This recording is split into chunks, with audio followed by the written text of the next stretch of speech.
Hi everyone. Very much thanks to the committee for inviting a small little Victorian exploration company along to present today. It's my first time at Mines and Wines and it's been an absolutely fantastic couple of days, so congratulations. Also like to apologise to Kenny and John for being probably the last abstract submitted and having to chase me several times. Fair enough, you've put me last. It could be that lithium or the last presentation was the most exciting. If it had been 12 months ago, that might have been right, but the change in lithium sentiment in the last little while, this probably means that's not quite true, and this is just an interesting project now rather than exciting. True. Usual statements, I'm a geologist. Seems to be the way to summary. Quick corporate profile. James Chanside is the Executive Chairman, Managing Director. Dean Turnbull, excellent geologist, founded the company. He's down the back of the room somewhere. And Richard Edavenia is a lawyer with plenty of experience in resources law. As myself, as Head of Exploration, I joined DART about 12 months ago. I am a Victorian. I specialise in Victorian geology, so it's been good to see a lot of New South Wales and Queensland stuff. We have Terry, who's in business development, Andrew, who's going to manage some of our Queensland exploration, which I'll touch on shortly, and Julie is the company secretary. We do have a significant land holding in Victoria, one of the largest tenement holders in the state. Our main project is Rushworth, Central Victorian Gold. At the moment, we've drilled 2,500 metres recently there looking for gold. We've got the Northern Porphyry system sitting up here. You can't see that, up in the red blocks out here, which is a retention licence which has over 200 million tonnes of 0.06 moly equivalent porphyry sitting in under there. There's also another 4 or 5 targets around that we'll go and do some follow-up work. Buckland, Goldfield, Dark Goldfield, old historic areas not far from Wodonga, and a couple of lithium projects, but we'll focus on the Dorchat Range lithium project. Recently, we've agreed to buy the Triumph Gold project from Sunshine Metals, not far from Gladstone. It has 120-odd thousand ounces. That's not me, I swear.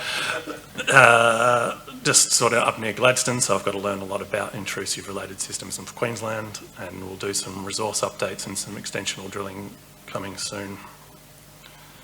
I put this slide in at morning tea. I figured we should talk about where Victoria is. Some of you might not know. It's just to our south. Over here is the OWEN zone, which is where we're most focused and where the Dorchat Range sits. So the Dorchat Lithium Project. It's a lithium, caesium, tantalum, pegmatite project in the northeast of Victoria. Given it's Friday afternoon, I'll keep it fairly simple. It also suits my level of understanding. A lot of this work has been done by Dr. Ben Hines, who is also in the back of the room.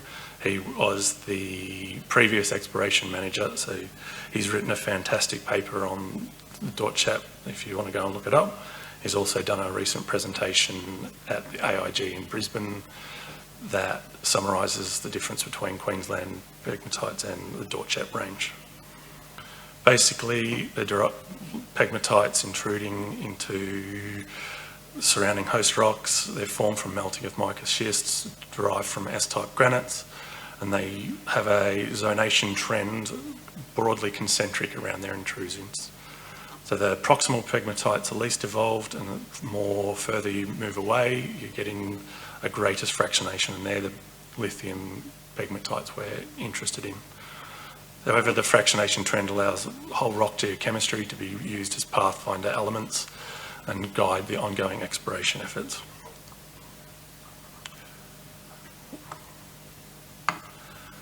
So some local geology. The Dorchat Range is situated in the OWEN metamorphic complex. The light pink down here is the biotite schists. It's surrounded more northerly to a quartz feldspathic gneiss, all metamorphosed by some intruding granites. The key granites are the Yabba granite to the north, and down here the Mount Wills S-type granite appears, and one of these granites is likely to be the source of the pegmatite emplacement. We're not quite sure which, but the GSV is currently doing a lot of dating and study work on the pegmatites to try and define where the actual source rocks comes from. Out to the east is the Pinnack sandstone, which is fairly boring, typical Victorian sandstones.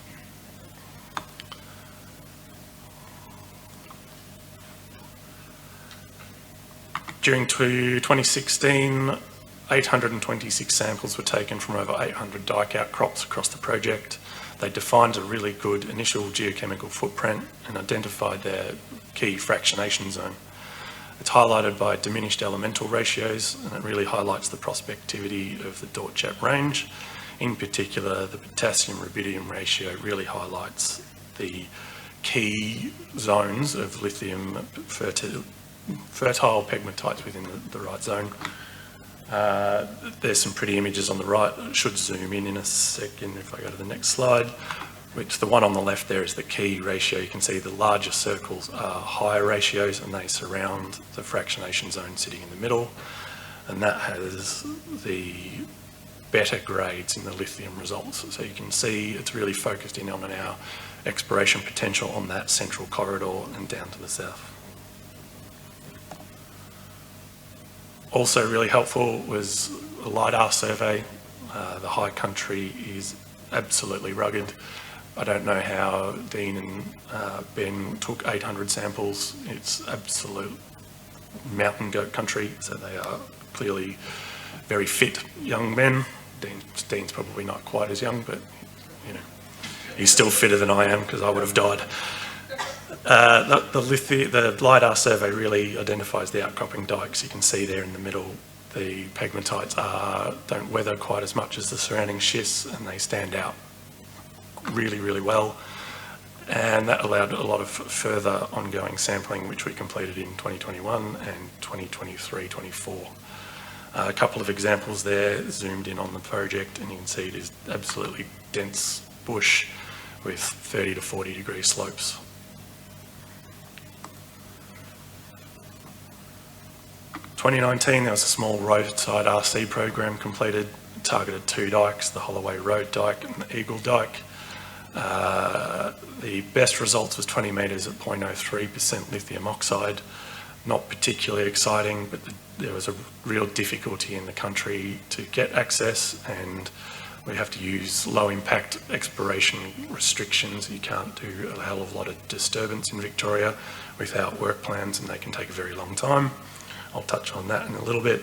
And then in 2023, just when I joined, it just completed 3,000 metres of diamond drilling, targeting 5 regions of dike along that central corridor, with the 2 best results of MID DH9 with 10 metres at 1.1% lithium oxide, including 7 metres at 1.38, and hole 10, which had 2 metres at 1.1%. So starting to get up there and some decent lithium grades. Not massive widths compared to people in Western Australia, but it's pretty exciting to be on the east coast looking for lithium. The drilling in 2023 was funded in joint venture with SQM, who are one of the world's largest lithium producing companies. So it was good to have them on board. They're still involved in the project, and as you can imagine, there's not a lot of activity in the lithium space, particularly on this side of the country. It's a relatively simple cross-section showing the Boons Dike at surface.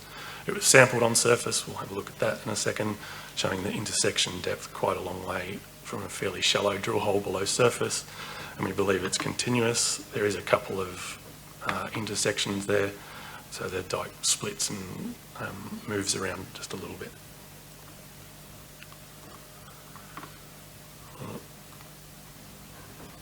Cool thing about pegmatites and lithium minerals is they glow under UV light.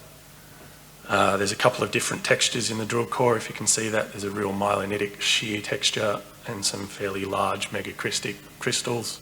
The best results come from the megacrystic stuff. It just preserves those lithium elements a little better than when it gets sheared or the deposition is slightly different. So fine grained stuff's not good. Big crystals are good for lithium exploration.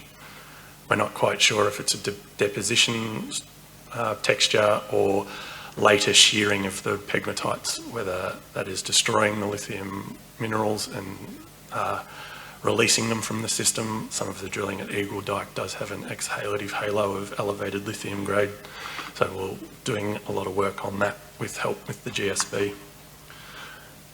And there's a couple of highlights of the different mineral crystals, which we've got a zoomed in picture in the next. So the brown is more likely to be spodumene, the blue stuff is probably petalite. The main difference is the amount of lithium contained within the minerals. Petalite has about 5.5%, spodumene has up to 8%. So you want to see more spodumene than petalite in your drill core. During 2023-2024, an additional 357 LiDAR targets were tested, 105 samples were taken for analysis. All that work was completed by Will, who's also in the room, also a very fit young man. He came back late one day. He was going to go and test a target that was about 500 metres off the track. He turned out he walked about 15 k's and it took him about 6 hours. So that's an indication of how much effort's taken to come into this part of the country.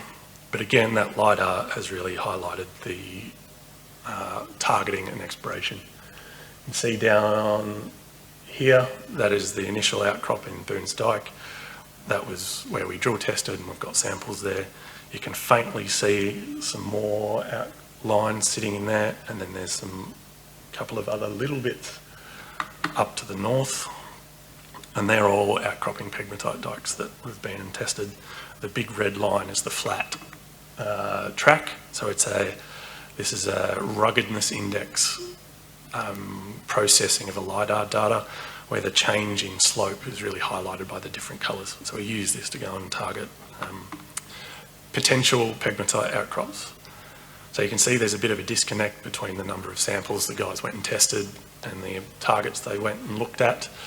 I'm sure it was disappointing to walk 15 k's and turn up at a wombat burrow or a fallen over tree, but I'm pretty sure there was a fair bit of fun had out in the field too, when you stop at a creek for a swim on the way home.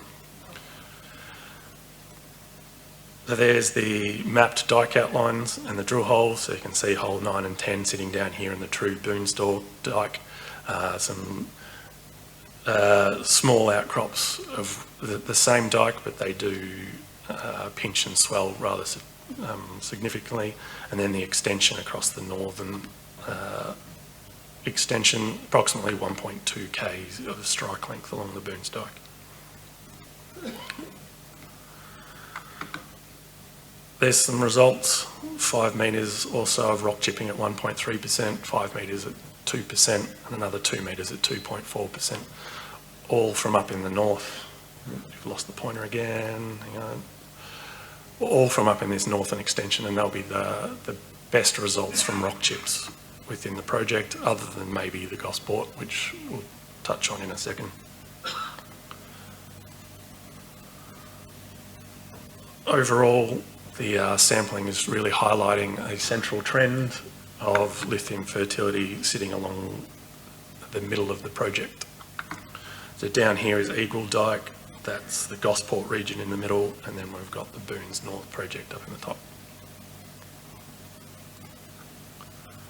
What are we going to do in the future? Well, once the lithium sentiment improves slightly, we've got 3,000 metres of planned diamond drilling into the Gosport collection of dikes, which is right in that middle of the project.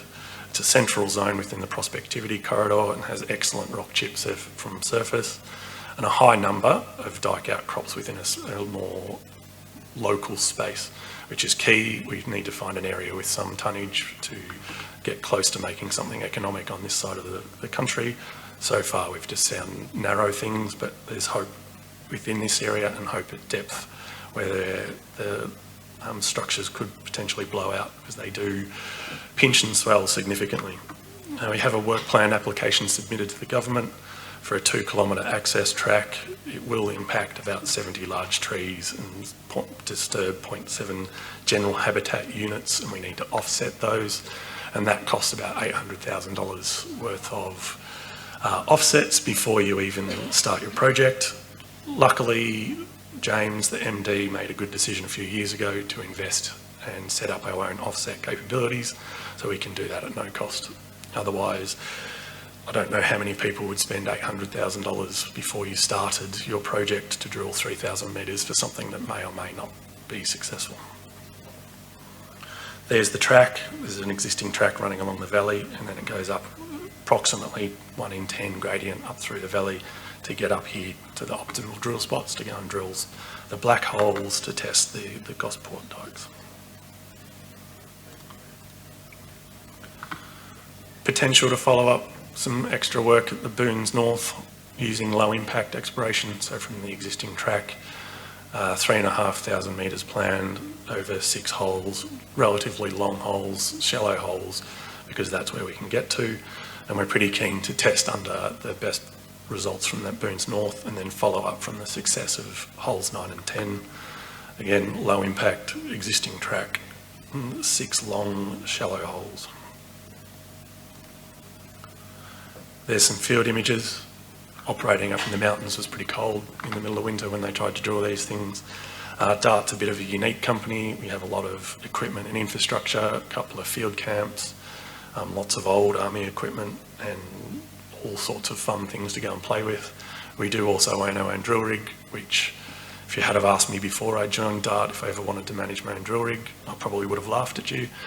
But now I'm doing it. If you've got a good driller, it is an amazing way to explore very low cost and very flexible, so we can roll the rig around to all of our projects and drill as we see fit, and even stand them down at no cost when things get a bit tricky. And that's it.